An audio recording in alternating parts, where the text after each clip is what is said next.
Hello student, good morning. Welcome back to my YouTube channel math success Mantra. और आज हम जो पढ़ाने वाले हैं उसका हम टॉपिक लिख देते हैं यहाँ पर, ट्रिग्नोमेट्री।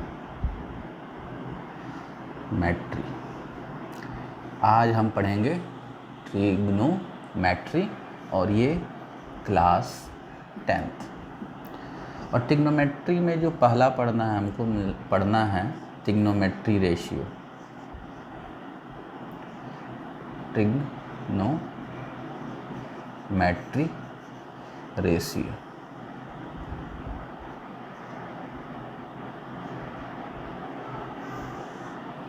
ठीक है। तो आज हम पढ़ेंगे ट्रिग्नोमेट्री।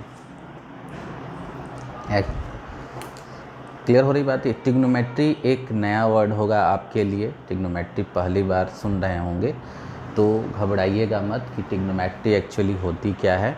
इसके बारे में मैं डिटेलिंग यहाँ करूँगा कि एक्चुअली ट्रिग्नोमेट्री कहाँ से आता है। तो ध्यान से देखिए, जब आप लोग आगे चलेंगे पढ़ने, ठीक ना, जैसे आप 12 के बाद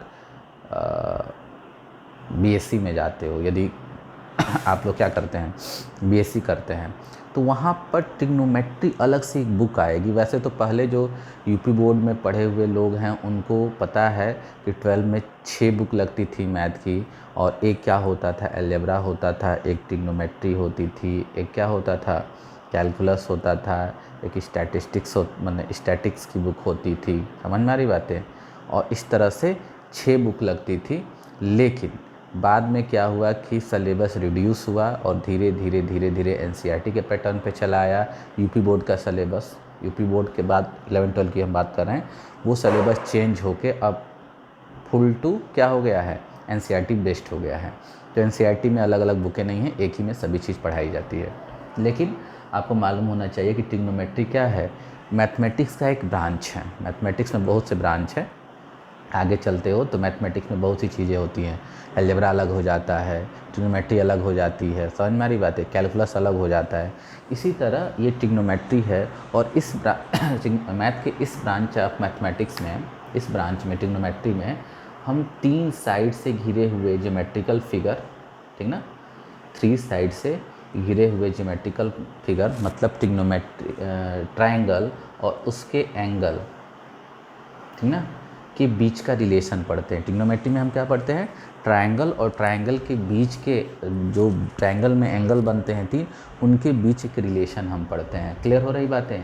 ट्रिग्नोमेट्री अप्लीकेबल किस में होता है, ट्रायंगल में ही अप्लीकेबल होता है।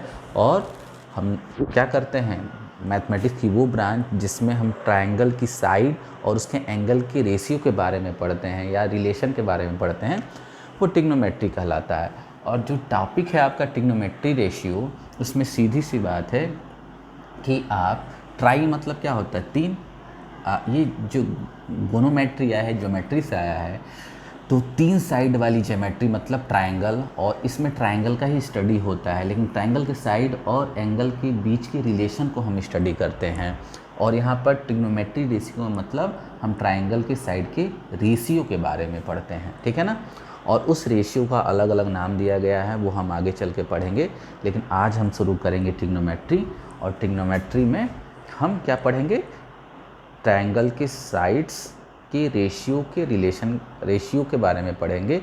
और वो रेशियो किस किस नाम से जाना जाता है वो हम पढ़ेंगे आगे, ठीक है। तो चलिए, जो हमारे सिलेबस में है या जो स्टार्ट होता है वो राइट एंगल ट्रायंगल से स्टार्ट होता है। क्या होता है, राइट एंगल ट्रायंगल से स्टार्ट होता है। हमको केवल राइट एंगल ट्रायंगल की साइड्स और उसके एंगल के बीच में क्या रिलेशन होते हैं, या राइट एंगल ट्रायंगल के साइड के रेशियो को हम क्या कहते हैं, ये पढ़ना है। तो चलिए स्टार्ट करते हैं। हम एक राइट एंगल ट्रायंगल बनाते हैं, ठीक है।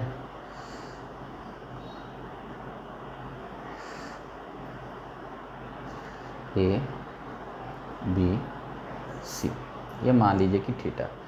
पहले तो ध्यान से देखिए कि ट्रिग्नोमेट्री में जब हम किसी एंगल को थीटा ले लेते हैं, ठीक है ना। अब एक चीज़ छोड़िए, अब इसको थोड़ा आगे बढ़ना है। इसमें हम इसको क्या कर सकते हैं, एच हाइपोटेनस, ये परपेंडिकुलर और ये बेस। ये पढ़ते आए हो कि 90 डिग्री के सामने का जो साइड होता है हाइपोटेनस होता है, इसको परपेंडिकुलर आप मानते आए हो, और ये बेस हो गया। अब आप यदि इस जो ट्रिग्नोमेट्री रेशियो हम पढ़ने जा रहे हैं, तो इसमें इस ट्रायंगल के साइड का जो रेशियो हम लिखेंगे, क्या क्या लिख सकते हैं। एक रेशियो तो बनेगा P/H, परपेंडिकुलर हाइपोटेनस का, बेस हाइपोटेनस का, और क्या बन सकता है, परपेंडिकुलर बेस का। या तो ये रेशियो लिख सकते हो, या ये भी तो रेशियो लिख सकते हो, हाइपोटेनस और परपेंडिकुलर का, हाइपोटेनस और बेस का, और बेस और परपेंडिकुलर का।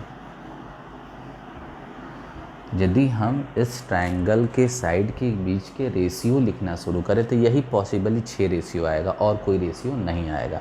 और इन्हीं 6 रेशियो को हम ट्रिग्नोमेट्री रेशियो कहते हैं, और ट्रिग्नोमेट्री में इनका अलग अलग नाम दिया गया है। तो यहाँ पर इसको लिखेंगे हम साइन थीटा, इस ट्रिग्नोमेट्री रेशियो को साइन थीटा बोलते हैं। इसको भी क्या बोलते हैं, कॉस थीटा। इसको क्या बोलते हैं हम, टैन थीटा। इसको क्या बोलते हैं हम, कोसेक थीटा। इसको क्या बोलते हैं हम, सेक थीटा। और इसको क्या बोलते हैं हम, कॉट थीटा। देखिए हमने क्या किया, एक क्या किया, राइट एंगल ट्रायंगल लिया, उसके साइड के रेशियो को हमने लिख दिया। पॉसिबली कि 6 रेशियो बना, परपेंडिकुलर हाइपोटेनस का, बेस हाइपोटेनस का, परपेंडिकुलर बेस का, हाइपोटेनस परपेंडिकुलर का, हाइपोटेनस बेस का, बेस और परपेंडिकुलर का। यही पॉसिबल 6 रेशियो होंगे किसी भी राइट एंगल ट्रायंगल में। इसके बाद से हमने क्या कर दिया, इन रेशियो का अलग अलग नाम लिख दिया। तो यह हमने अपने से नहीं लिखा है, ये पहले से नाम दिया हुआ है। इस रेशियो को साइन थीटा बोलेंगे, इस रेशियो को कॉस थीटा बोलेंगे, इस रेशियो को टैन थीटा बोलेंगे, इस रेशियो को कोसेक थीटा, इसको सेक थीटा, इसको कॉट थीटा। अब एक चीज़ ध्यान से देखिएगा, मैं पहले भी बताने जा रहा था कि यदि इस एंगल का नाम थीटा लिए हो तो इसके सामने की अपोजिट साइड ही परपेंडिकुलर बनेगी। ध्यान से देखिएगा, ट्रिग्नोमेट्री में परपेंडिकुलर चेंज होगा, ठीक ना। इस एंगल को लेकर यदि ट्रिग्नोमेट्री रेशियो लिखोगे तो ये परपेंडिकुलर, ये बेस होगा। लेकिन इस एंगल को लेकर यदि आप ट्रिग्नोमेट्री रेशियो लिखना स्टार्ट करोगे तो ये परपेंडिकुलर और ये बस बेस बन जाएगा। याद रखिएगा, जिस एंगल को लेकर आप ट्रिग्नोमेट्री रेशियो लिखेंगे इसकी अपोजिट साइड ही हमेशा परपेंडिकुलर होगी। इस समझ में आ रही बात, मतलब एंगल थीटा लिए हैं तो इसके सामने की साइड ये है, तो ये क्या हो जाएगा, परपेंडिकुलर। और हाइपोटेनस तो फिक्स होता है ट्रायंगल में, राइट एंगल ट्रायंगल में हाइपोटेनस तो फिक्स होता है। बेस की जो सामने राइट एंगल के सामने वाली जो साइड होती है वही हमेशा हाइपोटेनस होगा, लेकिन परपेंडिकुलर और बेस चेंज होता रहेगा।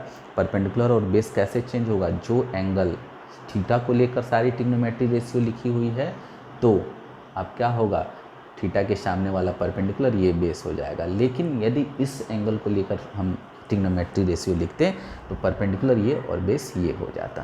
तो यहाँ से आपको मालूम हो गया कि ये आपको याद करना है कि साइन थीटा की वैल्यू क्या होती है। याद करने का बहुत आसान है तरीका, पंडित बद्री प्रसाद बटे हर हर बोल, ठीक ना।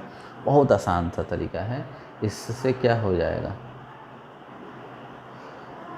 पंडित, इससे क्या हो जाएगा, बद्री प्रसाद, और ये क्या हो जाएगा, ये एक मिनट,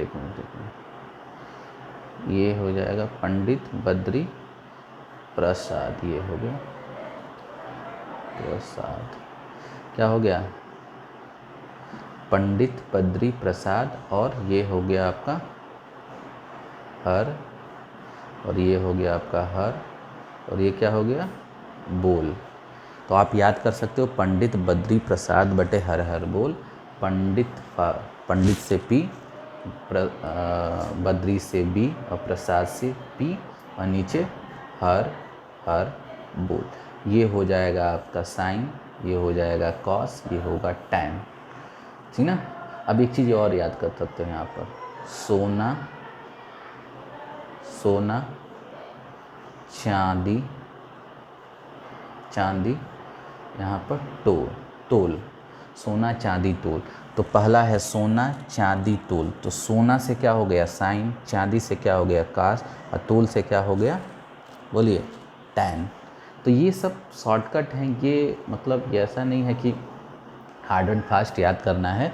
जब आप प्रैक्टिस करना शुरू कर देंगे तो ऐसे ही आपको याद हो जाएगा। लेकिन यदि किसी को परेशानी हो रहा हो तो ये पंडित बद्री प्रसाद बटे हर हर बोल याद कर ले, फिर सोना चांदी तोल याद कर ले। सोना से ये साइन, दूसरा क्या होगा कॉस, तीसरा tan.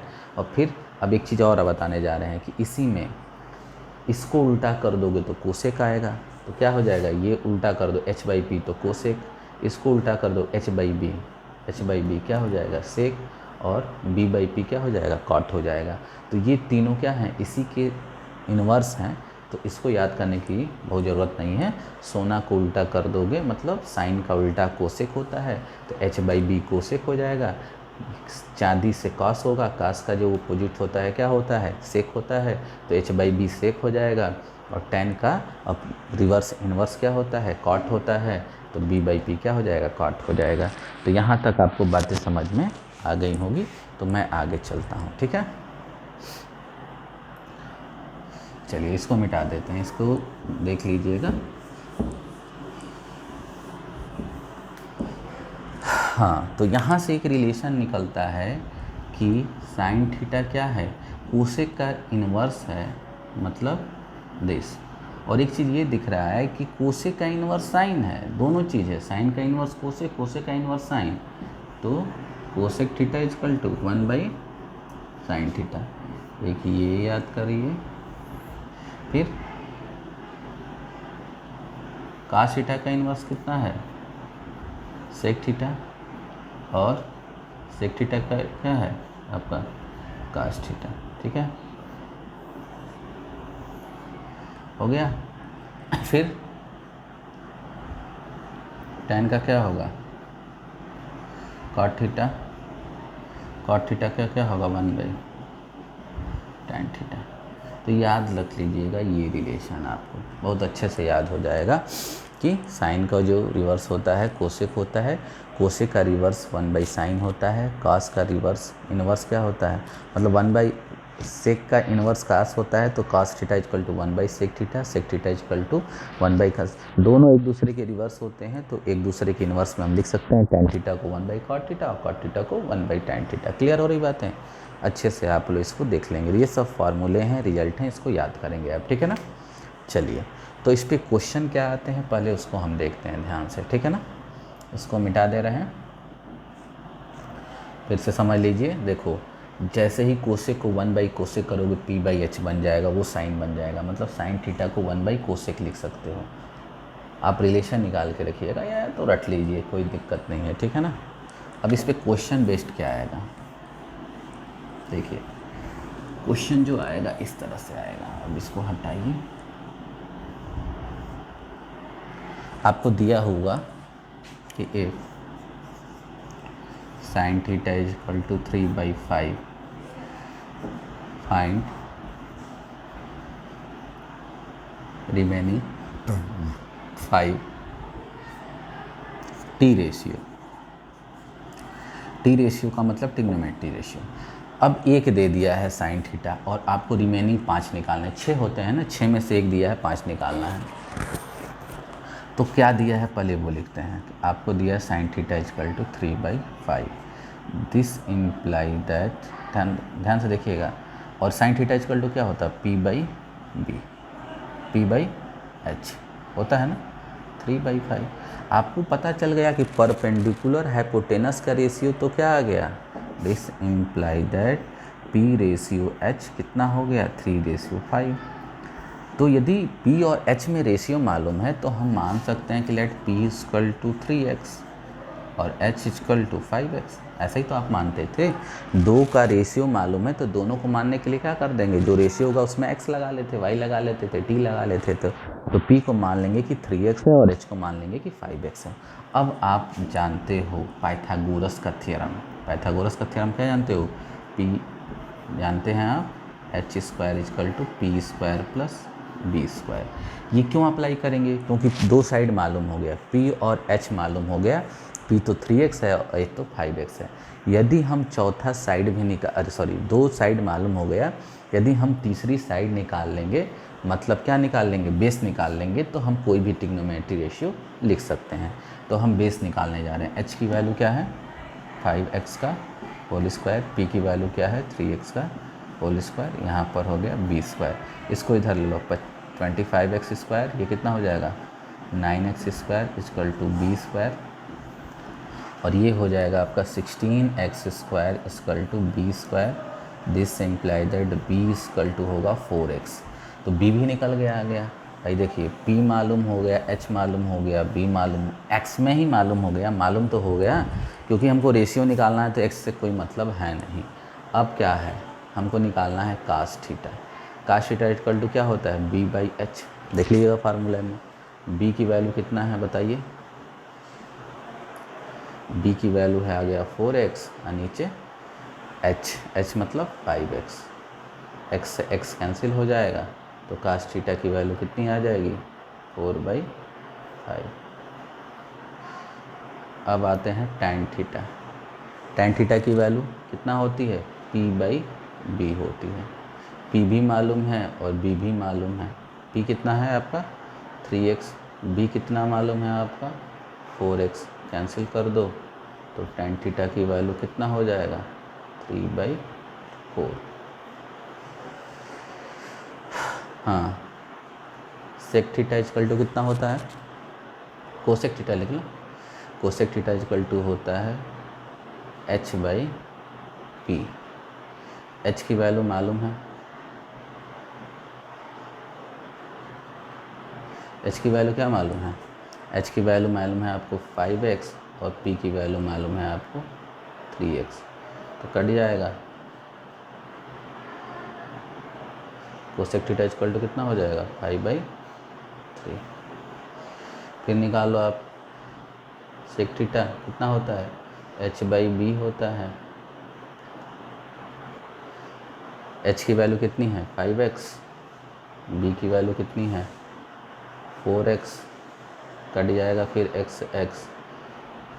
Sec theta equal to कितना है 5/4। सेक थीटा मालूम आ गया। अब क्या निकालना है सेक के बाद कॉट थीटा। तो कॉट थीटा क्या होता है b/p। b की वैल्यू कितनी है, b है आपका 4x, p है आपका 3x, कैंसिल हो जाएगा तो कॉट थीटा इक्वल टू कितना हो जाएगा 4/3। तो हमने क्या किया कि रिमेनिंग 5 ट्रिग्नोमेट्री रेशियो निकाल। ऐसे क्वेश्चन आएंगे आप में, ठीक ना। अब ज़रूरी नहीं है कि बार बार साइन थीटा ही दिया हो, आप क्या देख सकता है कास भी दे सकता है, टैन भी दे सकता है, कोसेक दे सकता है। तो कोई भी ट्रिग्नोमेट्री रेशियो देगा मतलब 2 साइड का रेशियो दे दिएगा। 2 साइड का रेशियो दे देगा तो उन दोनों साइडों को लेट कर लेंगे इस तरह x के टर्म्स में, और जब 2 साइड मालूम हो गया तो तीसरा साइड भी x के टर्म में ही हम निकाल लेंगे, ठीक है ना। बहुत बच्चे क्या करते हैं कि जैसे ही साइन थीटा 3/5 दिया है p को 3 मान लेते हैं और h को 5 मान लेते हैं। p को क्या मान लेते हैं 3 मान लेते हैं और h को 5 मान लेते हैं। ये देखो मैथमेटिक्स के अकॉर्डिंग ये तो गलत है। इसलिए गलत है क्योंकि sine theta equal to perpendicular और h परपेंडिकुलर और हाइपोटेनस का रेशियो होता है। रेशियो दिया है इसका मतलब ये नहीं है कि परपेंडिकुलर की लेंथ 3 होगी और हाइट की हाइपोटेनस की लेंथ 5 होगी, ठीक ना। जब रेशियो दिया है इसका मतलब 3 के मल्टीपल में, परपेंडिकुलर 3 के मल्टीपल में और h 5 के मल्टीपल में होगा। क्लियर हो रही बातें, इसलिए हमने यहाँ पर x लिखा था। आप भी ऐसे ही करिएगा तो एग्जामिनर पे अच्छा एक्सप्रेशन जाता है। 3 और 5 भी लिख के सॉल्व करेंगे तो आंसर आएगा, लेकिन इसका मतलब नहीं है कि आप जो लिखे हैं वो करेक्ट लिखे हैं, ठीक है ना। तो ये थी ट्रिग्नोमेट्री का इंट्रोडक्शन कि ट्रिग्नोमेट्री होता क्या है और ट्रिग्नोमेट्री पे क्वेश्चन क्या आते हैं। एक ट्रिग्नोमेट्री रेशियो दिया रहेगा और रिमेनिंग ट्रिग्नोमेट्री रेशियो आपसे पूछेगा। समझ में आ रही बातें, तो मुझे लग रहा है कि आपको बातें समझ में आ रही होंगी। तो मैं आज इतना ही रहने देता हूँ, ठीक ना, क्योंकि इतना आप पढ़िए, इसमें 8-10 क्वेश्चन बनेंगे। मैं फिर एक वीडियो लेकर आऊँगा जिसमें थोड़ा सा इससे टफ़ क्वेश्चन, ठीक ना, ट्रिग्नोमेट्री रेशियो ही पढ़ाऊँगा और इसमें इससे से टफ़ क्वेश्चन को मैं डिस्कस करूँगा और वो होगा कल या परसों में। हाँ, एक बात और है, एग्जामिनेशन के पॉइंट ऑफ व्यू से जो टेस्ट होने वाला है उसमें सलेबस सबको बता दिया गया है। सलेबस में जो क्वेश्चन होंगे बहुत आसान होंगे। कितने नंबर का पेपर उस पर मत जाइएगा, पेपर जो भी होगा वो 10 नंबर में ही कन्वर्ट होगा। समझ में आ रही बात, 10 नंबर में कन्वर्ट होगा या जितने भी 10, देखो 10 नंबर का होगा तो उसको मैं 100 में कन्वर्ट कर सकता हूँ, 100 का होगा तो उसमें मैं 10 में कन्वर्ट कर सकता हूँ। तो पेपर कितने नंबर का होगा उसमें लेना देना आपको नहीं है। पेपर का ड्यूरेशन जो भी टाइम टेबल के अकॉर्डिंग है उतने ही के हो गए, और उसमें कितने क्वेश्चन आ सकते हैं आप भी अंदाज़ा लगा सकते हैं, मैं भी लगा सकता हूँ। समझ में आ रही बात है? ऐसा नहीं दिया जाएगा कि आप 1.5 घंटे का क्वेश्चन 3 घंटे में करें, ऐसा नहीं होगा, या 1.5 घंटे का क्वेश्चन 10 मिनट में करेंगे। एकदम बैलेंस पेपर होगा, पेपर में आपकी चिंता करने की ज़रूरत नहीं है।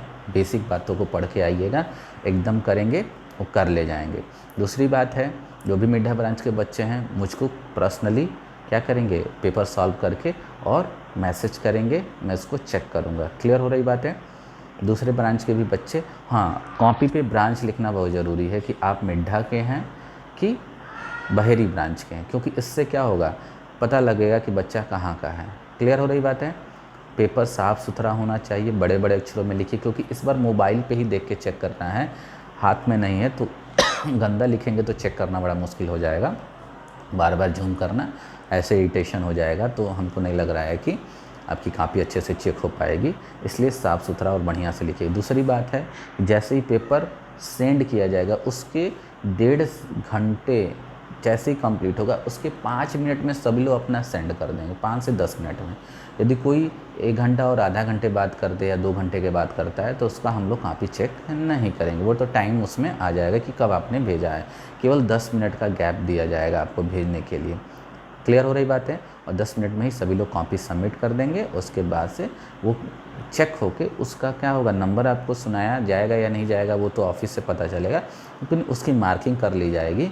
और जब भी आपका रिजल्ट बनेगा या जो 10th वाले बच्चे हैं उनके इंटरनल्स मार्क्स दिए जाएंगे, जो फाइनल में जाके 20 नंबर दिए जाते हैं, वो क्या होगा, इन्हीं के बेस पे दिया जाएगा। तो कॉपी को अच्छे से लिखिएगा और सिलेबस आपको बता दिया गया, वहीं से पूछा जाएगा, बेसिक पूछा जाएगा, बहुत हार्ड क्वेश्चन पे मत जाइएगा, ठीक ना।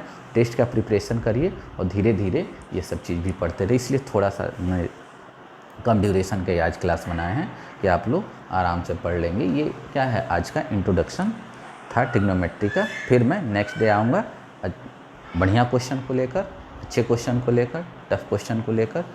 समझ में आ रही बातें, जिसको करने में आपको परेशानी हो रही होगी। तब तक के लिए धन्यवाद। और यदि वीडियो देख रहे हैं तो शेयर करिए, लाइक करिए और वीडियो को शुरू से अंत तक जरूर देखिए। Thank you.